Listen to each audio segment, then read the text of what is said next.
24절까지 말씀입니다. 사도행전 23장 19절에서 24절의 말씀 같이 한 목소리로 합독하시겠습니다. 천부장이 그의 손을 잡고 물러가서 조용히 묻되 내게 할 말이 무엇이냐? 대답하되 유대인들이 공모하기를 그들이 바울에 대하여 더 자세한 것을 묻기 위함이라 하고 내일 그를 데리고 공회로 내려오기를 당신께 청하자 하였으니 당신은 그들의 청함을 따르지 마옵소서. 그들 중에서 바울을 죽이기 전에는 먹지도 않고 마시지도 않기로 맹세한 자 40여 명이 그를 죽이려고 숨어서 지금 다 준비하고 당신의 허락만 기다리나이다 하니 이에 천부장이 청년을 보내며 경계하되 이 일을 내게 알렸다고 아무에게도 이르지 말라 하고 백부장 둘을 불러 이르되 밤 제3시에 가이사랴까지 갈 보병 200명과 기병 70명과 창병 200명을 준비하라 하고 또 바울을 태워 총독 벨릭스에게로 무사히 보내기 위하여 짐승을 준비하라 명하며. 아멘. 오늘 함께 봉독한 사도행전 23장 19절에서 24절 말씀을 가지고 하나님께서 뜻을 이루시는 방법이라는 제목으로 함께 말씀의 은혜를 나누겠습니다. 바울이 예루살렘에 있는 유대인들 앞에서 당당하게 복음을 전했습니다. 전에도 말씀을 드렸듯이 복음이 전하여지는 곳에 특별히 생명을 얻는 그 일에 항상 분쟁과 다툼이 일어나기 마련입니다. 조금도 이상하게 생각하지 마시고요. 생명이 전하여지는 곳에 그 생명 없는 자들을 붙잡고 있었던 악한 영의 존재들이 있다는 것을 기억을 하고 그것을 결코 그들이 기뻐하지 않는다는 것, 또 더불어서 세상 사람들이 하나님을 마음에 두기 싫어하고 있다는 것을 우리가 깨달은다면 복음이 전하여질 때 분쟁과 다툼이 일어나는 것 우리가 얼마든지 미리 예견하고 준비할 수가 있습니다. 바울의 말 한마디 한마디에 유대인들은 분노하면서 바울을 죽이기에 힘썼고 바울은 지혜롭게 유대인들에게 복음을 전하면서도 우리 어제 말씀 나누었던 것처럼 사두개인과 바리새인의 신학적인 차이를 잘 이용하여서 그 위기를 잘 모면을 하였습니다. 유대인들은 번번이 바울을 죽이기에 실패하자 이번에는 아예 작정을 하고 바울을 죽일 수 있는 계략을 꾸미게 됩니다. 이 엄청난 음모 속에서 하나님께서 어떻게 바울을 살려주셨는지 오늘 말씀을 보면서 하나님의 특별한 구원의 방법에 대해서 말씀의 은혜를 나누려고 합니다. 첫 번째로 유대인들의 계략이 있었습니다. 유대인들은 바울이 유대인으로서 율법을 거부한다고 믿고 있었기 때문에 그들의 종교법에 따라서 바울을 죽이려고 계획을 합니다. 그러나 당시 유대인들은 로마의 지배권에 있었기 때문에 그 밑에 있었기 때문에 사형 집행권이 없어요. 그래서 그들이 예수님을 십자가에 못 박을 때도 그랬고 처음에는 예수님을 십자가에 못 박을 때에도 처음에 그들이 적용한 법은 신성모독죄입니다. 신성모독죄는 유대인들의 법에 있어서는 심각한 법이지만 로마법으로는 전혀 문제가 되지 않거든요.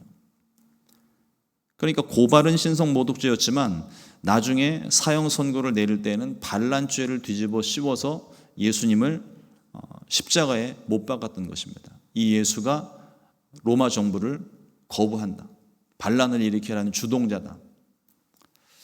이를 증언이라도 하듯이 빌라도는 예수님에게서 아무 죄도 찾지 못했다고 거절하기까지 했었습니다. 그러나 그들의 특심이, 그들의 열심이 예수님을 결국 십자가에 못 박아 죽이는 일을 이루고 말았죠. 같은 방법으로 바울을 죽이려고 했었지만 번번이 그들이 실패를 하게 되자 유대인들은 바울을 죽이려고 아예 비밀 결사대를 아예 만들어 버렸습니다. 바울을 죽이기 전까지는 먹지도 마시지도 않겠다. 이 맹세에 가담한 사람만 40명이나 됩니다. 아마도 율법에 대해서 열심히 특심이 있었던 그와 같은 사람들이었겠죠. 사도행전 23장 15절 말씀에 보면 이제 너희는 그의 사실을 더 자세히 물어보려는 척하면서 공회와 함께 천부장에게 청하여 바울을 너희에게로 데리고 내려오게 하라. 우리는 그가 가까이 오기 전에 죽이기로 준비하였노라 하더니. 그러니까 모든 계획을 프레임을 다 짜놓고 거기에 로마 정부가 움직이는 그 사이에 바울을 몰래 그 오는 과정에서 몰래 길거리에서 죽이려고 하는 그런 계획을 세웠습니다. 바울에게 우리가 더 따져봐야 되겠으니 우리에게 시간을 달라. 바울을 만날 수 있게 해달라. 겉으로는 아무 문제 없는 것처럼 그럴싸하게 꾸며대지만 사실 그 속에는 바울을 죽이려고 하는 음모가 있었던 것이죠. 우리를 향한 죄의 유혹이 항상 그렇습니다. 또 우리를 대적하는 악한 사람들의 계획이 항상 그렇습니다. 겉으로는 아무런 문제가 없는 것 같아요. 평안을 전하며 자신의 속내를 드러내지 않아야 되니까 최대한 정겹게 따스하게 그 사람들을 맞이하는 것처럼 감추고 있지만 그러나 그 속내는 아무도 모르게 은밀하게 그 사람을 제거하고 해하려고 하는 그와 같은 계획들이 그 안에 있는 것입니다. 한 가지 생각에 몰두하게 되면 다른 것들을 보지 못하게 됩니다. 이전에도 다른 곳에서 사역을 하게 될 때 보면 많은 사람들이 있는데 제 개인적으로 느끼는 느끼는 것들이 무엇이었냐면 책상머리에 앉아 있는 사람들의 생각은요 좁아요. 그래서 자기가 생각하는 범위가 이 책상의 범위를 벗어나지를 못합니다. 그런데 책상을 벗어나서 밖으로 다니는 사람들의 경우는 여러 가지 많은 일들을 경험하고 많은 생각들을 하다 보니까 생각의 범위가 좀 넓습니다. 약간의 장단점이 있겠지만 책상 앞에 있는 사람들은 생각이 좁은 대신에 깊을 수 있고 또 책상을 벗어나서 실제 사역을 하는 사람들의 경우 같으면 범위는 넓은 대신에 깊지 못할 때가 있습니다. 이 둘의 균형을 잘 이루어야 되는데 한 가지 생각에만 너무 몰두하게 되면 다른 것들을 보지 못하는 경향들이 있습니다. 우리도 그런 일들 가끔 경험하잖아요. 너무 어떤 일에 심각하게 막 심취해가지고 막 집중하고 있으면 옆에서 밥 먹으라고 소리를 아무리 질러대도 못 들을 때가 있습니다. 언제 나를 불렀냐고. 이 유대인들이 한 가지 생각에 몰두하고 있습니다. 하나님을 섬기면서도 율법과 선민의식에 너무 빠진 나머지 하나님의 생각과 계획을 깨닫지를 못합니다. 그들이 들었어요. 그들이 보았어요. 하지만 그들이 자신들의 생각에 사로잡혀 있다 보니까 실제적으로 일어났던 사건들, 예수님께서 말씀하시고 행하셨던 모든 일들을 보고도 듣고도 경험하고도 그들이 깨닫지를 못합니다. 복음도 거부하고 하나님이신 예수님을 십자가에 결국 못 박아 죽였던 것입니다. 한 가지에만 집착을 하게 되면 이와 같은 참극이 일어날 수 있습니다. 집착과 사랑의 차이라는 글이 있더라고요. 거기 여러 가지 많은 차이점들을 설명하고 있는데 그 중에 몇 가지만 제가 오늘 소개를 좀 해드립니다. 집착은 자기중심적이고 사랑은 희생적이라고 이야기합니다. 상대방을 먼저 생각한답니다. 집착은 내가 가지고 있는 것을 잃을까 봐 항상 두려워하고 사랑은 두려움 없이 끝까지 나누어 주고 상대를 보호한답니다. 집착은 미움으로 결국 변하게 되지만 사랑은 더 많은 사랑으로 열매를 맺는다고 합니다. 유대인들이 가지고 있는 생각은 집착이었습니다. 자기들만 선민이고 자기들만 구원받았고 다른 사람들은 구원받지도 못했고 그러면 또 안 된다고, 그리고 자기들이 가지고 있는 기득권을 놓치지 않기 위해서 늘 초조해하고 두려워했습니다. 그래서 이 유대인들은 예수님도 제거해야만 했고 바울도 제거해야만 했습니다. 말씀을 묵상을 하면서 그런 생각을 해봅니다. 혹시 우리가 내가 어떤 것에 지금 집착하고 있는 것은 아닌가? 우리 자신 한번 좀 돌아봤으면 좋겠습니다. 내가 이걸 잃어버리면 안 되는데 너무 두려워하고 있는 것이 무엇인지, 혹은 자녀들에 대해서, 혹은 물질에 대해서, 혹은 기득권에 대해서 무엇이 되었든 우리가 가지고 있는 집착을 버리고 조금 더 시야를 넓혀서 은혜로 바라볼 수 있었으면 좋겠다는 생각을 합니다. 주님은 우리에게 사랑과 은혜를 가르쳐 주셨어요. 근데 그 사랑과 은혜를 우리는 집착으로 받아들이고 있지는 않은지 우리 자신을 항상 점검해야 됩니다. 내 안에 계신 예수님으로 인해서 사랑과 은혜로 가득하여 좀 더 용서하고 포용하고 사랑할 수 있는 은혜 가득한 삶이 되시기를 주님의 이름으로 축원을 드립니다. 둘째로 하나님의 간섭하심입니다. 바울을 죽이기 위한 유대인의 비밀 결사대의 이 은밀한 계획을 바울의 생질이 들었다고 오늘 말씀이 전합니다. 조카거든요.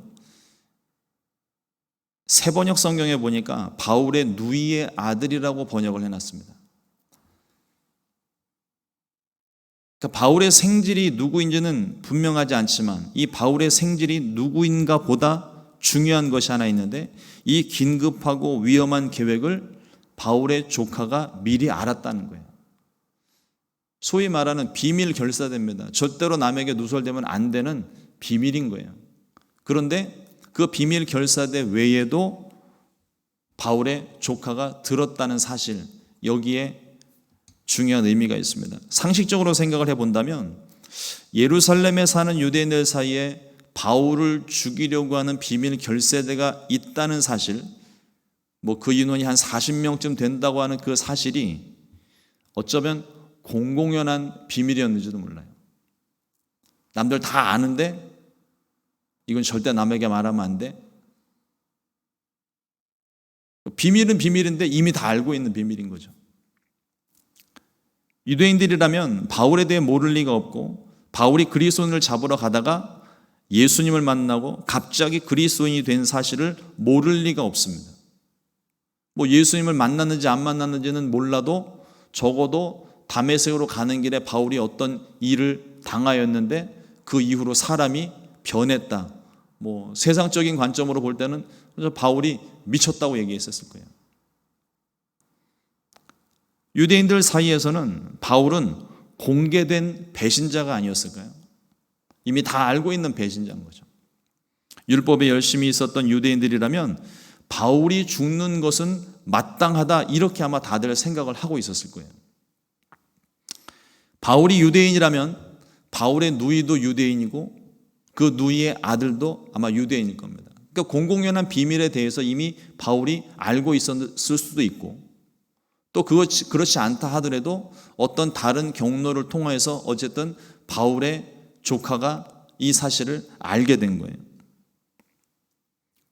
자연스럽게 팔은 안으로 굽는다고, 자기 삼촌이 지금 죽을 위기에 처해 있으니까 이 일을 좀 막아야 되겠다. 상식적으로 생각해 보면 이런 상상을 해볼 수가 있습니다.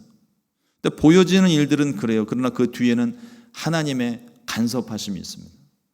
우리 모든 일들이 마찬가지입니다. 당연하게 일어난 일들 같아요. 어쩌면 우연의 일치로 일어난 일 같아요. 그러나 그 뒤에는 항상 하나님의 계획이 있습니다. 이걸 하나님의 간섭하심 혹은 섭리라고 이야기를 하는데, 저와 여러분들의 삶 가운데 이와 같은 하나님의 역사가 있습니다. 우리가 예수님을 믿었고 하나님의 자녀 되었기 때문에 하나님께서 우리가 당하는 모든 일들에 대해서 일거수일투족을 다 아시고 계획하시고 준비하신다는 것입니다. 더군다나 바울은 하나님의 뜻을 따라 복음을 전하는 사명자가 아닙니까? 아직 그에게 남아있는 사명이 있기 때문에 하나님께서 그에게 일어나는 모든 일들에 대하여서 간섭하고 계셨어요. 잠언 16장 9절 말씀에 보면 사람이 마음으로 자기의 길을 계획할지라도 그의 걸음을 인도하시는 이는 야훼시니라. 유대인들은 바울을 죽이려고 계획을 했지만 그 일이 이루어지질 않습니다. 하나님께서 원치 않으셨기 때문에. 하나님의 계획은 바울이 아직 살아서 남아서 해야 될 일이 있거든요. 그러니까 아무리 사람이 계획을 하고 바울을 죽이기 전에는 먹지도 마시지 않겠다, 그들이 맹세하고 결단하면 뭐합니까? 하나님이 허락지 않으시면 안 되는 일인 거예요. 예수 믿는 우리의 모든 삶에 성령께서 간섭하고 계십니다. 아무리 우리가 계획을 한들 내 뜻대로 되는 게 없어요.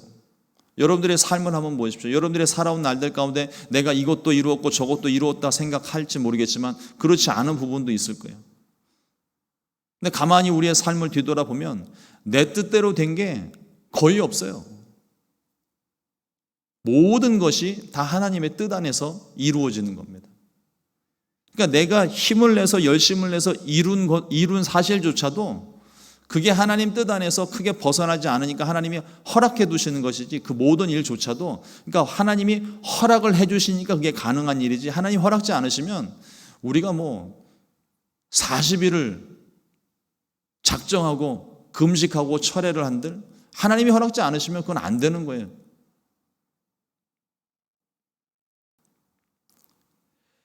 성령께서 우리의 삶 가운데 늘 간섭하고 계십니다. 그래서 우리가 잘못된 길로 나아갈 때는 성령께서 간섭하셔서 우리를 바른 길로 갈 수 있게 우리를 인도하시고, 또 우리가 옳은 길로 나아가고 있다면 성령께서 끊임없이 우리를 위로하시고 격려하시면서 그 일을 계속 할 수 있도록 돕는 손길들을 우리 가운데 베풀어 주십니다. 그래서 모든 일을 계획을 할 때 시작부터 마칠 때까지 우리는 기도하며 하나님의 뜻을 구해야 돼요. 혹시라도 너무 바빠서 깜빡 잊고 하나님께 기도하고 시작을 하지 못하였다 할지라도 내가 기도하고 시작해야 되는데 그 생각 드는 순간 이거는 성령께서 우리 가운데 말씀하시는 거거든요. 요한아, 기도해야 되지 않겠니? 이 일을 하는데 기도해야 되지 않겠니? 좀 늦었지만 그때로부터 하나님께 기도하기 시작하면 하나님께서 우리의 모든 계획하는 일들 속에 역사하셔서 바른 생각, 하나님 뜻 안에서 그 일을 이룰 수 있도록 우리를 도우시는 것입니다. 그리고 혹시라도 내가 뒤늦게라도 깨달았다면 기도하면서 주님, 지혜로 함께 해주셔서 내가 생각지 못했던 것, 내가 깨닫지 못했던 것, 내가 미처 준비하지 못했던 것, 빠뜨린 것, 하나님 생각나게 하셔서 이 일을 잘 준비하여 하나님 영광 나타낼 수 있게 하여 주옵소서. 이와 같이 기도하며 주의 도우심을 구해야 할 줄로 믿습니다. 오늘 하루의 삶뿐만 아니라 우리의 삶의 모든 구석구석에 성령의 간섭하심이 항상 넘쳐나시기를 주님의 이름으로 축원을 드립니다. 세 번째로 하나님의 선한 역사입니다. 바울의 조카는 바울을 보호하고 있는 천부장 앞에 나아가 유대인의 음모에 대해서 이와 같이 보고를 합니다. 사도행전 23장 20절로 21절 말씀에 대답하되 유대인들이 공모하기를 그들이 바울에 대하여 더 자세한 것을 묻기 함이라 하고 내일 그를 데리고 공회로 내려오기를 당신께 청하자 하였으니 당신은 그들의 청함을 따르지 마옵소서. 그들 중에서 바울을 죽이기 전에는 먹지도 않고 마시지도 않기로 맹세한 자 40여 명이 그를 죽이려고 숨어서 지금 다 준비하고 당신의 허락만 기다리나이다 하니. 모든 준비가 다 끝난 거예요.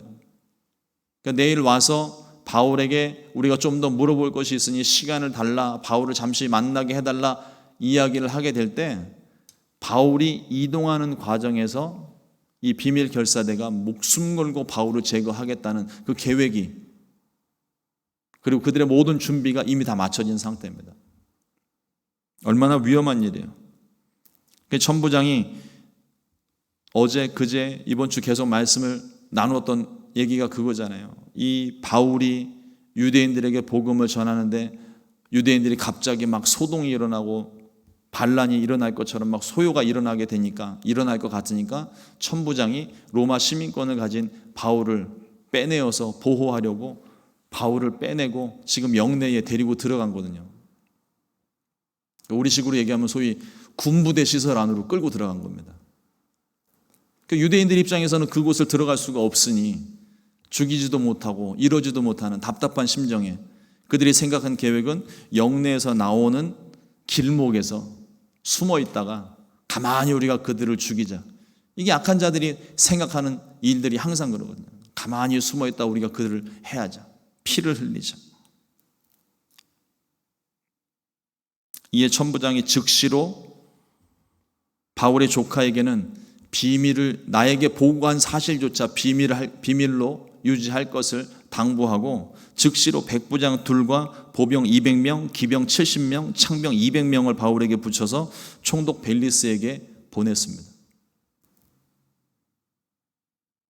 로마 시민권을 가진 바울을 보호하기 위해서, 자국민을 보호하기 위한 조치였습니다. 그리고 총독에게 편지를 써서 유대인들이 자신들의 율법적인 문제로 로마 시민권을 가지고 있는 바울을 죽이려고 하고 있지만 내가 보기에는 로마 법상 바울은 무죄입니다 라는 내용을 첨부해서 같이 보내게 됩니다. 보여지는 면만으로 보면 로마 시민권을 가진 바울을 보호하기 위한 조치처럼 보이고 있지만, 그러나 영적인 면으로 볼 때 하나님의 놀라운 섭리를 깨닫게 됩니다. 앞선 말씀에 바울을 향한 하나님의 계획을 먼저 알려주셨습니다. 사도행전 23장 11절 말씀에 그날 밤에 주께서 바울 곁에 서서 이르시되 담대하라, 내가 예루살렘에서 나의 일을 증언한 것 같이 로마에서도 증언하여야 하리라 하시니라. 이게 바울을 향하신 하나님의 계획이거든요. 마지막 계획이거든요. 예루살렘에 가서 예루살렘에서 복음을 전했던 것처럼 로마에 가서도 똑같이 이 복음을 전해야 된다. 이방인의 사도로 부르신 하나님의 계획이 로마에 가야 그게 끝이 난다는 거예요. 그 일을 이루기까지 하나님께서 이 바울을 보호하십니다. 근데 참 놀랍지 않습니까? 바울 한 사람을 지키기 위해서 비밀 결세대가 40명밖에 안 되는데 보병이 200명, 기병이 말 탄 사람이 70명, 창을 다루는 병사가 200명, 백부장까지 포함해가지고 472명, 한 사람을 지키기 위해서 472명이 붙었어요. 뭐 겁을 주려고 했는지 아니면 그게 최소 단위로 로마 병정이 움직이는 단위였는지 다 우리가 알진 못하지만 한 사람을 지키기 위해서 너무 많은 숫자가 붙었습니다. 하나님께서 우리를 지키실 때 이와 같다는 거예요. 과하다 싶을 정도로 하나님 우리를 지키신다는 것입니다. 그리고 배후에 그들의 생각을 지배하고 있는 악한 원수마귀는 끊임없이 바울을 제거하려고 계획했지만 하나님은 당신의 뜻을 이루시기 위해서 바울을 철저하게 보호하고 계십니다. 그것도 로마 병정들의 호위를 받으면서, 뭐 유대인들이 아무리 뛰어나다 한들 로마 병사들만 하겠어요?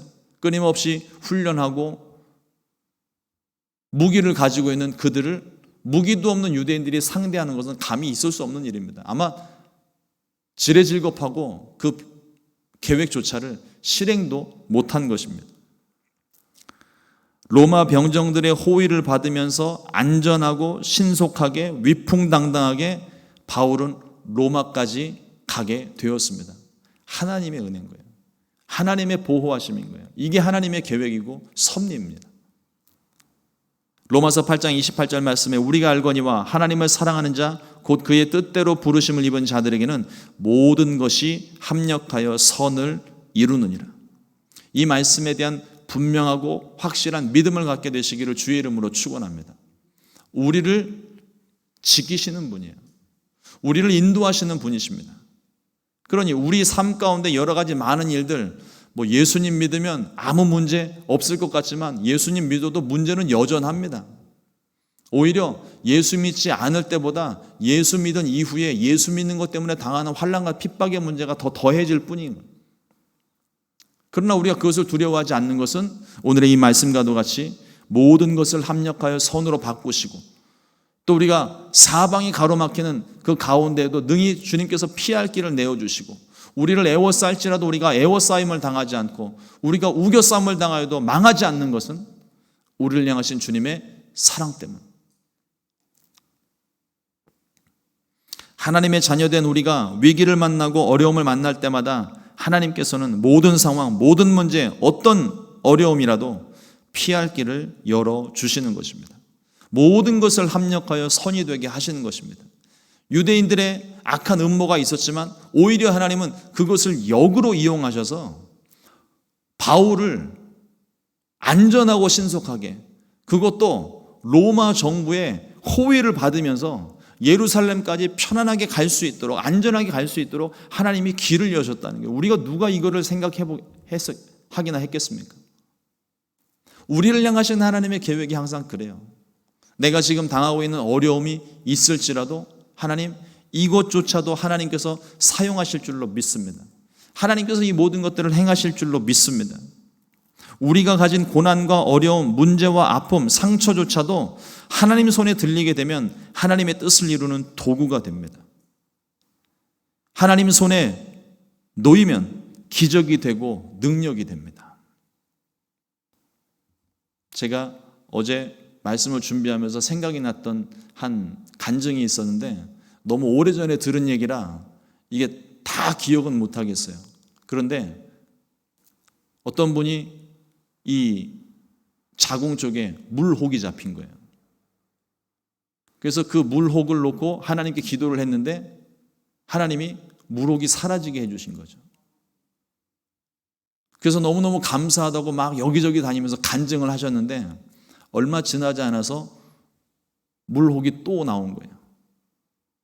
이분이 너무 상심이 돼가지고 아니 하나님, 내가 하나님께서 나를 치료해 주신 거 가지고 이렇게 간증하고 다니는데 다시 물혹이 생기면 나는 어떻게 합니까? 내가 간증한 건 어떻게 되는 겁니까? 이러면서 막 원망하면서 기도를 했대요. 근데 물혹이 이전 거보다 더 크고 단단해져서 오히려 의사 선생님이 그러더래요. 작았을 때 제거를 했으면 문제가 없었는데 이게 시간이 지나고 난 다음에 지금 더 커지고 단단해져서 수술이 커질 것 같습니다. 어쩌면 다 드러내야 될지도 모릅니다. 막 이분이 낙심이 돼가지고 그러고 있는데 어쨌든 간에 이번에는 하나님께서 아무리 기도를 해도 하나님께서 응답해 주시지를 않더래요. 결국 수술 날짜가 되어져서 그 물혹을 제거해냈는데 검사 결과가 그 물혹 안에 암이 발견이 된 거예요. 그러니까 그분이 간증하시는 게 뭐였냐면 하나님께서 이 물혹을 처음에 이렇게 작게 시작이 됐다가 그것이 고쳐진 것처럼 보여줬는데 그것을 나중에 암이 생겨나는 그분을 물혹이 감싸서 그러니까 이것이 다른 데도 전이가 되지도 않고 그 물혹 안에 암이 갇혀버렸다는 거예요. 그래서 전이 된 것 없이 깨끗하게 암을 도려낼 수 있었다. 의사 선생님들이 그렇게 얘기를 하더라는 거예요. 물혹이 생긴 것이 우리 그냥 그 사실 자체만으로 봤을 때는 이게 참 괴롭고 힘든 너무나도 두려운 일들이었지만 하나님께서는요 오히려 그것을 역으로 이용을 하셔서 하나님께서 그 생겨난 암 자체를 완전히 싸매어서 한 번에 제거할 수 있도록 일을 만들어 가셨다는 것입니다. 우리는 그 신비한 일들을 다 알지 못해요. 깨닫지 못해요. 그러나 우리가 믿음을 가지고 하나님께 계속적으로 기도하고 있으면 하나님께서 우리가 감히 상상할 수 없는 방법으로 내가 가진 아픔과 어려움, 내가 과거에 가지고 있었던 그 상처, 남들에게 말 못할 고민, 그 모든 것들을 하나님은 합력하여서 반드시 선이 되게 해주십니다. 이 사실을 우리가 굳게 믿고 믿음으로 승리하는 저와 여러분 되기를 주님의 이름으로 축원을 드립니다. 오늘 하루도 우리가 어떠한 상황 속에 있을지라도 두려움 없이 하나님의 이 놀라운 선한 역사, 우리를 구원하시기 위한 하나님의 특별한 방법을 굳게 믿고 두려움 없이 담대하게 서실 수 있게 되시기를 주님의 이름으로 축원을 드립니다. 기도하겠습니다. 하나님 감사합니다. 오늘도 주님께서 바울을 구원하신 하나님의 방법을 통하여 하나님께서 참으로 놀랍고 신비하게 우리를 구원하시는 하나님의 구원의 섭리를 말씀을 통해서 보았습니다. 하나님, 우리의 삶 가운데도 여러 가지 많은 근심과 어려움들, 아픔과 상처들 많이 있을지라도 하나님 그것 때문에 우리가 낙심하거나 절망하지 않게 도와주시고 그 가운데에도 피할 길을 여시고 살 길을 열어주시고 하나님의 선한 손의 역사와 또 하나님께서 모든 것을 합력하여 선으로 바꾸시는 능력의 하나님이심을 굳게 믿고 우리의 믿음이 조금도 물러서지 아니하며 하나님을 향하여서 한 걸음 더 다가갈 수 있는 우리의 귀한 날이 될 수 있도록 역사하여 주시옵소서. 성령으로 충만하게 하시며 주님을 온전히 믿을 수 있게 해주시고 그 믿음으로 날마다 승리할 수 있게 도와주시옵소서. 오늘도 하나님 이 아침 주님 앞에 가지고 나온 모든 기도의 제목들 하나님 손에 맡겨드립니다. 주님 손에 붙들릴 때 이것이 기적이 되고 이것이 능력이 되며 하나님의 선한 역사가 나타날 줄 믿습니다. 믿음을 가지고 하나님 앞에 간구하오니 우리의 기도에 응답하여 주시고 주님 기적을 베풀어 주시옵소서. 오늘도 주님의 크신 은혜를 간절히 사모하옵고 이 모든 말씀 예수님 이름으로 기도드렸습니다. 아멘. 주님과